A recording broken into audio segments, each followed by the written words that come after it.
Bismillahirrahmanirrahim. Assalamualaikum warahmatullahi wabarakatuh. Hamdan wa syukranillah, salatan wa salaman ala rasulillah. Allahumma salli ala sayyidina Muhammad wa ala alihi wa sahbihi ajma'in, amma ba'd.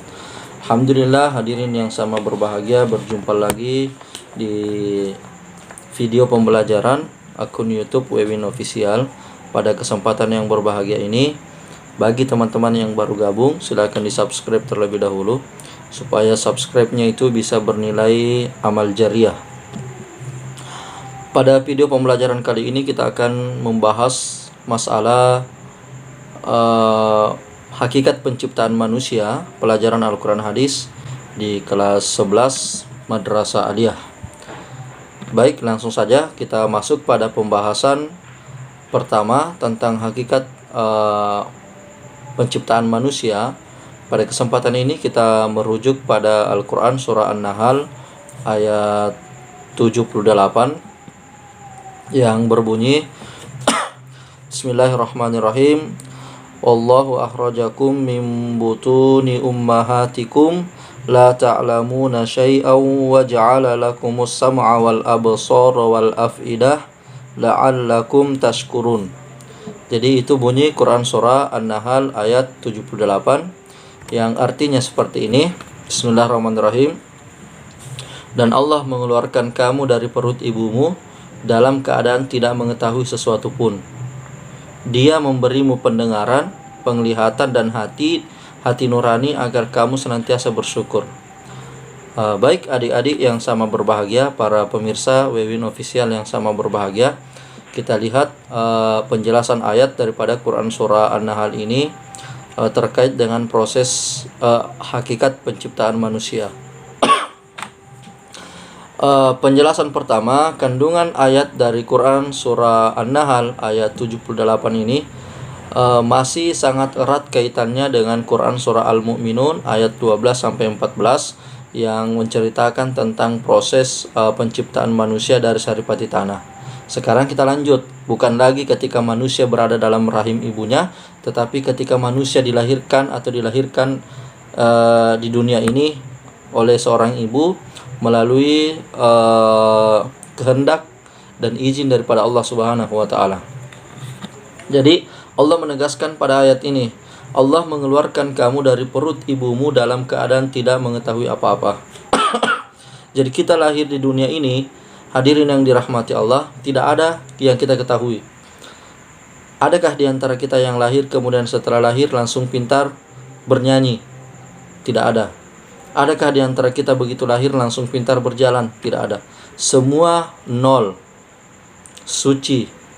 Jadi semua manusia biasa seperti kita ini dalam keadaan tidak mengetahui apa-apa. Akan tetapi hadirin yang dirahmati Allah, Allah menitipkan bekal kepada kita yang melalui bekal itu kemudian bisa kemudian kita gunakan di dunia ini untuk memahami dan mengetahui sesuatu. Apa itu? Allah memberikan bekal kepada kita, yaitu berupa pendengaran, penglihatan dan hati nurani.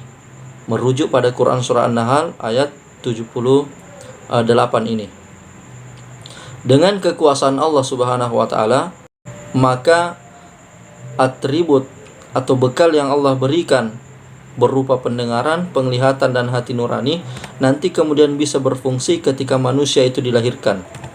Jadi begitu sudah keluar dari rahim ke dunia, beberapa hari kemudian manusia bisa mendengar. Makanya dalam surah An-Nahl ini yang pertama Allah sebutkan yaitu masalah pendengaran. Allah memberikan manusia pendengaran. Bahkan hadirin yang dirahmati Allah, ada yang berpendapat bahwa ketika di dalam rahim, di dalam perut ibu, bayi itu bisa menangkap pesan dari luar.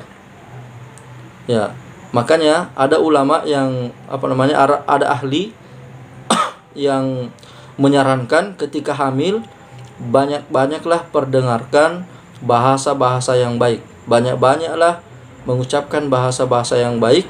Karena bayi yang ada di dalam rahim itu menangkap pesan dan kemudian akan disimpan di dalam hatinya. Makanya disarankan kalau sedang hamil, ibu-ibu suaminya membacakan surah Yusuf, misalnya membacakan surah Maryam, memperdengarkan ayat-ayat Al-Quran. Supaya apa? Supaya tersimpan dalam pikiran, di dalam hati seorang bayi. Itu membuktikan bahwa bayi itu ketika dalam rahim itu bisa menyimpan pesan. Ketika lahir, kemudian Allah menyempurnakan pendengaran manusia. Setelah pendengaran, lalu kemudian manusia itu bisa melihat. Jadi kedua alat ini Allah titipkan kepada kita agar kita gunakan sebagaimana mestinya untuk memahami dan mengetahui segala sesuatu yang ada di dunia ini. Kemudian akhir daripada ayat ini, kenapa Allah memberikan kita hati, memberikan penglihatan dan memberikan pendengaran? La'allakum tashkurun, agar senantiasa bersyukur. Bersyukur karena Allah memberikan pendengaran kepada kita. Bersyukur karena Allah memberikan penglihatan kepada kita. Bersyukur karena kita memiliki hati.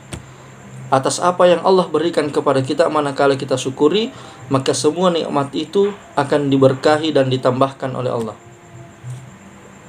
La in syakartum la azidannakum wa la in kafartum inna adzabi lasyadid. Siapa yang bersyukur atas apa yang Allah berikan, maka Allah akan tambahkan. Siapa yang kufur atau tidak bersyukur atau menentang Allah, maka apa yang dia miliki itu kemudian akan menjerumuskannya ke dalam kemaksiatan. Maka hadirin yang dirahmati Allah, perlu kita bersyukur karena Allah sudah titipkan itu.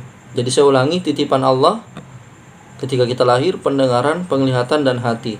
Kemudian itu semua ketika di dunia berfungsi. Setelah itu kita syukuri dengan cara senantiasa beribadah kepada Allah. Demikian yang dapat saya sampaikan. Assalamualaikum warahmatullahi wabarakatuh.